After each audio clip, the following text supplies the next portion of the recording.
there! Happy New Year, or December 31st, whenever I post this.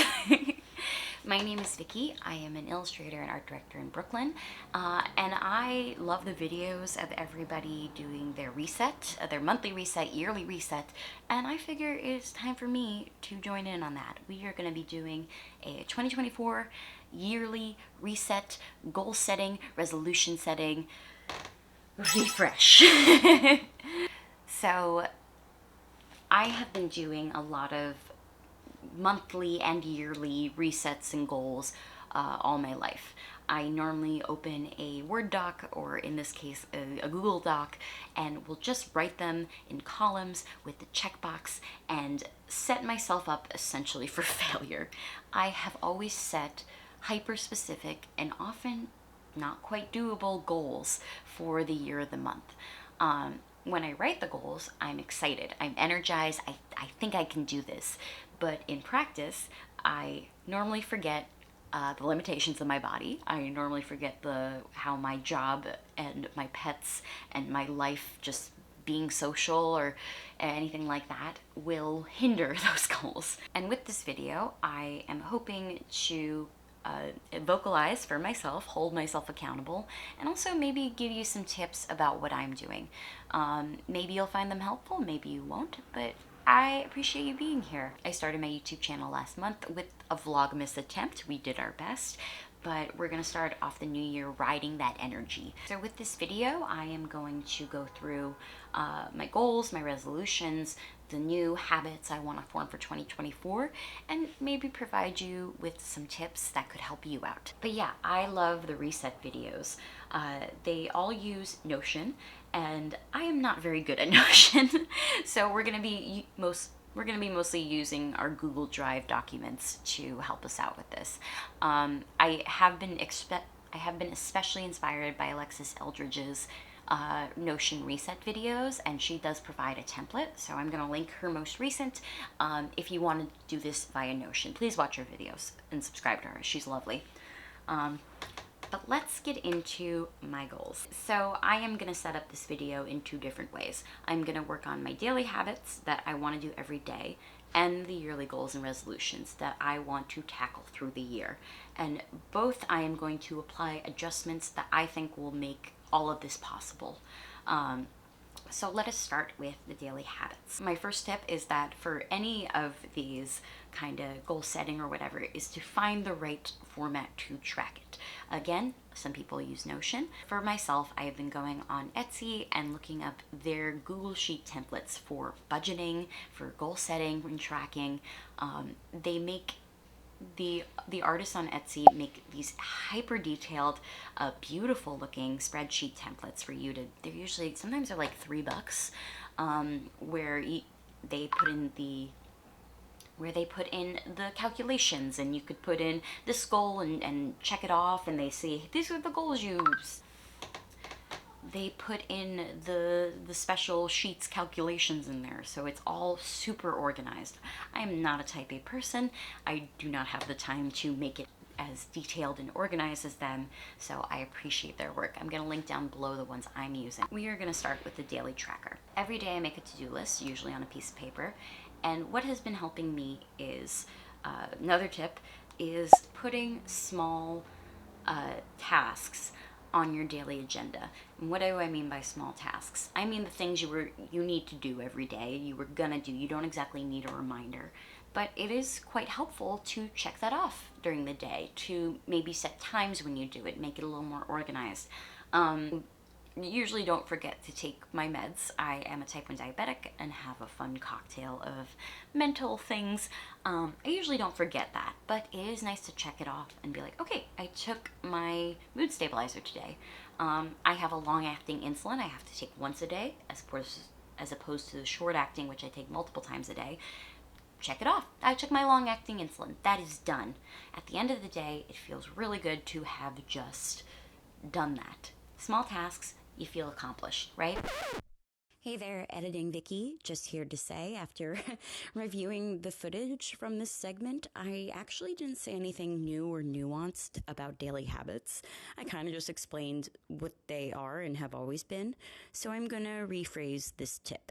I am going to put the small tasks, the daily to-dos, on my daily tracker and treat them with the same level of importance as I would, a big goal, a big task, a big deadline.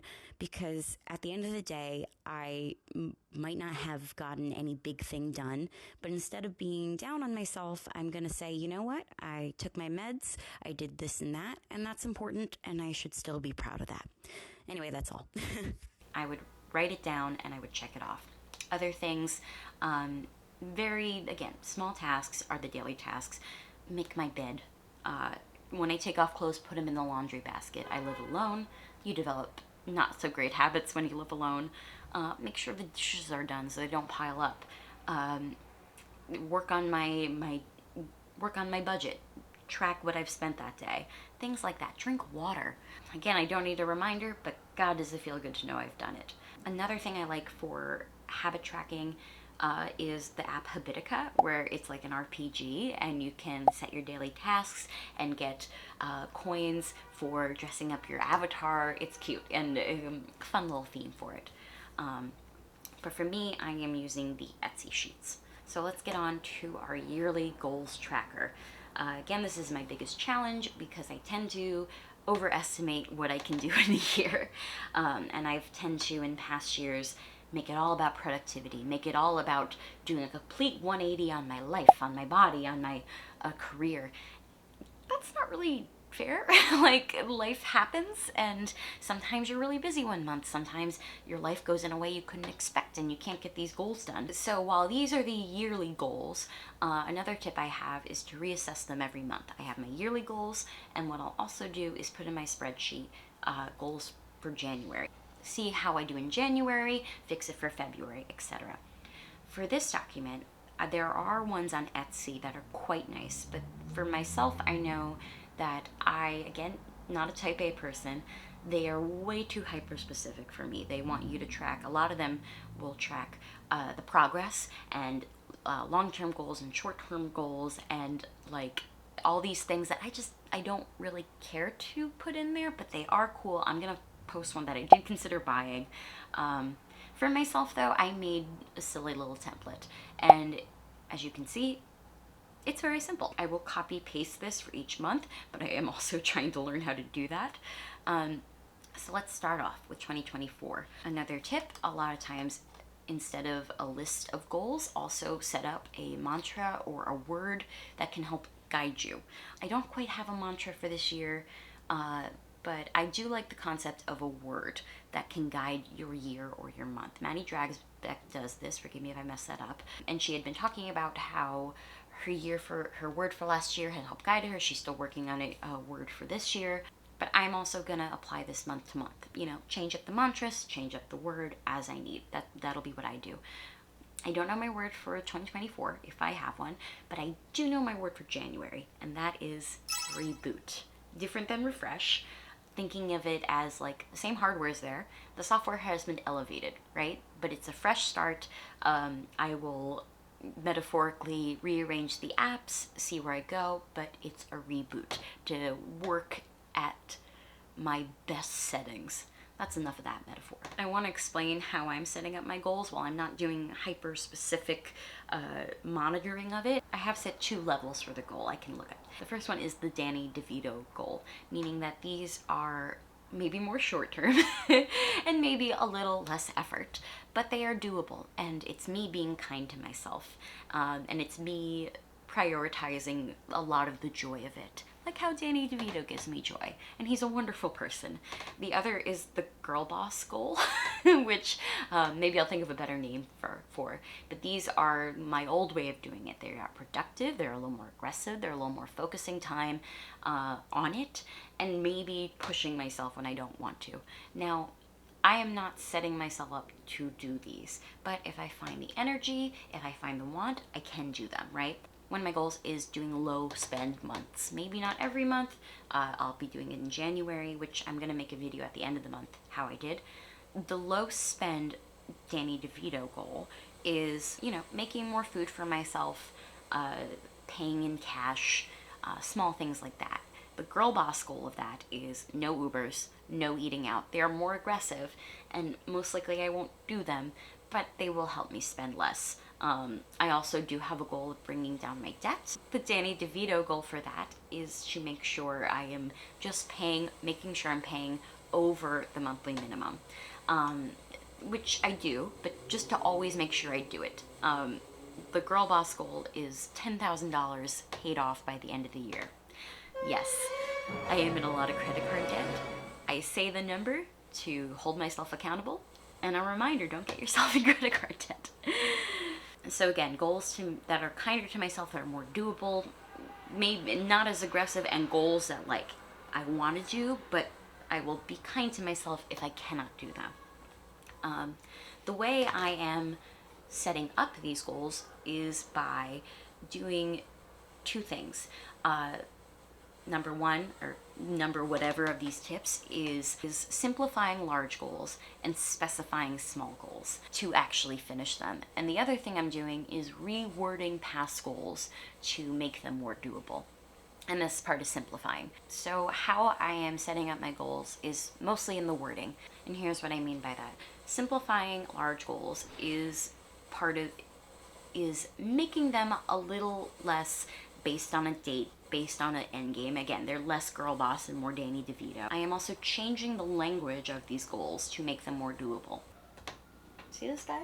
This is Spider-Man. Little sweetie. Are you gonna help me with these? Yeah? Another thing I'm doing is prioritizing joy over productivity. You can't always prioritize joy. We all have jobs, responsibilities, but if it's not fun to me anymore, why am I doing it? One example of how I'm going to reword a goal is... Hello again. I'm just here to acknowledge I didn't realize Spider-Man was eating my plant when he was on the ledge. This is a palm plant. It is non-toxic to cats, and I did monitor him through the day, and I did move the plant, and he was fine, but I'm not saying that's okay. I just want to let you know that I am not ignoring that my cat ate a plant. I'm sure all cat owners understand the struggle. Anyway. For many years, I had weight loss as a goal, and forgive me, I don't mean to talk about anything triggering. It's problematic in a lot of ways. I don't think I need to tell you.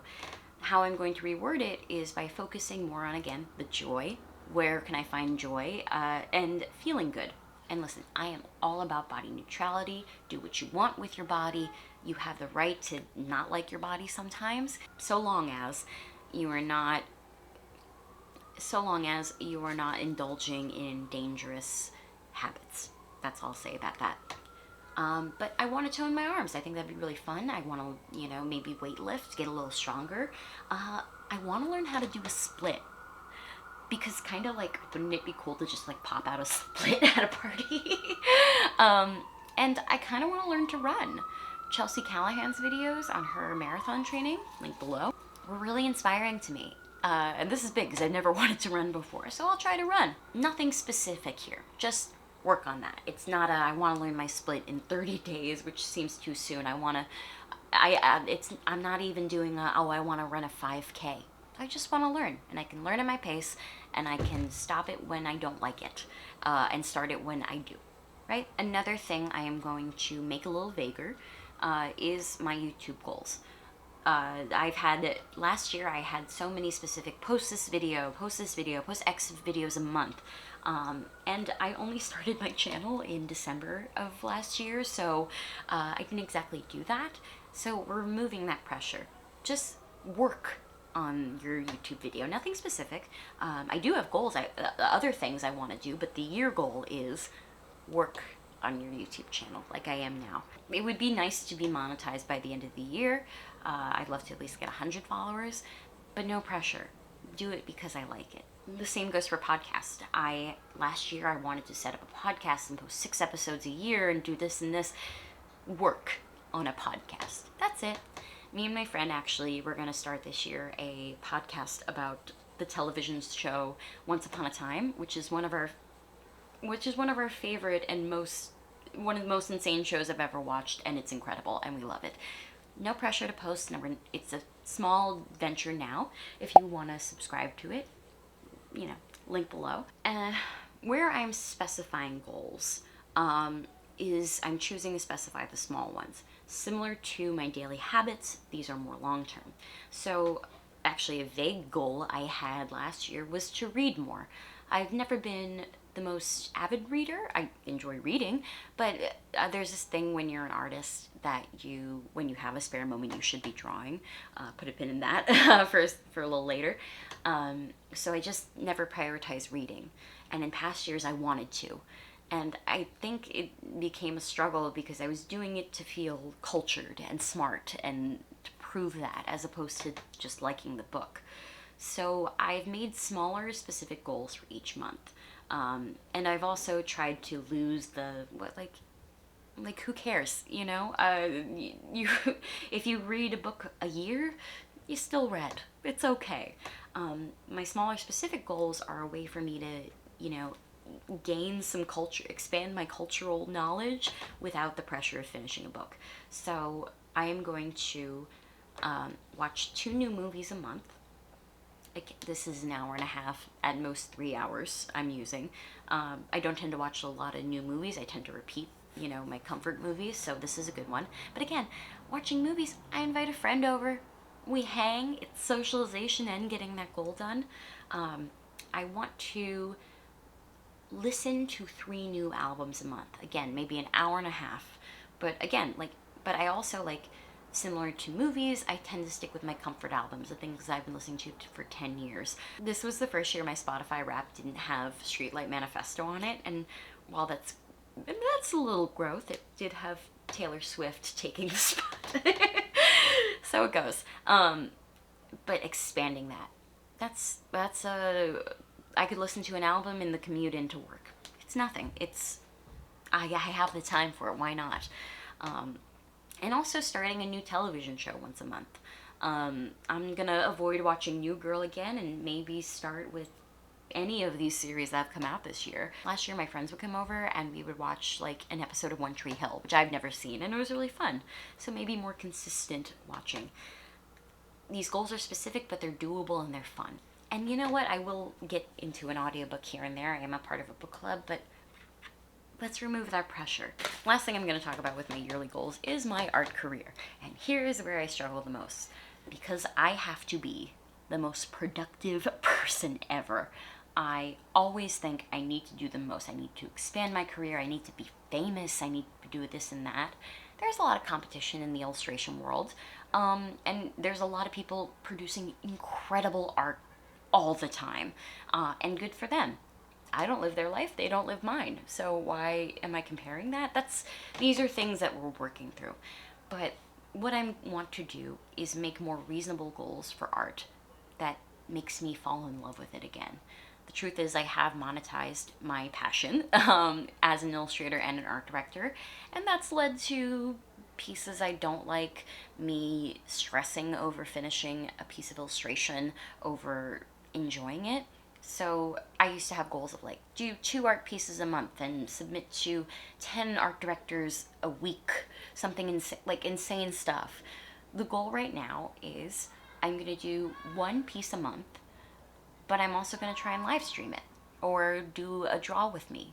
Again, I'm feeling the energy from YouTube. Why not combine them so I find that joy of drawing again?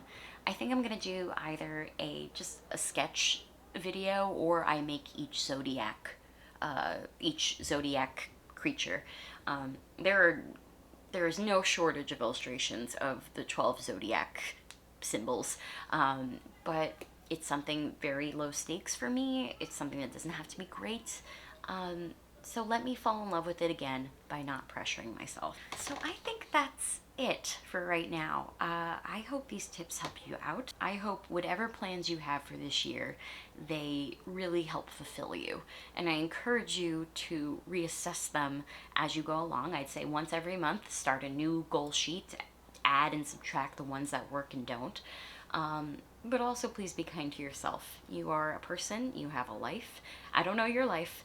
Mine's jam packed with work and stress I need to deal with. So I might not get to all of these. But we're not gonna be mean to ourselves if we don't.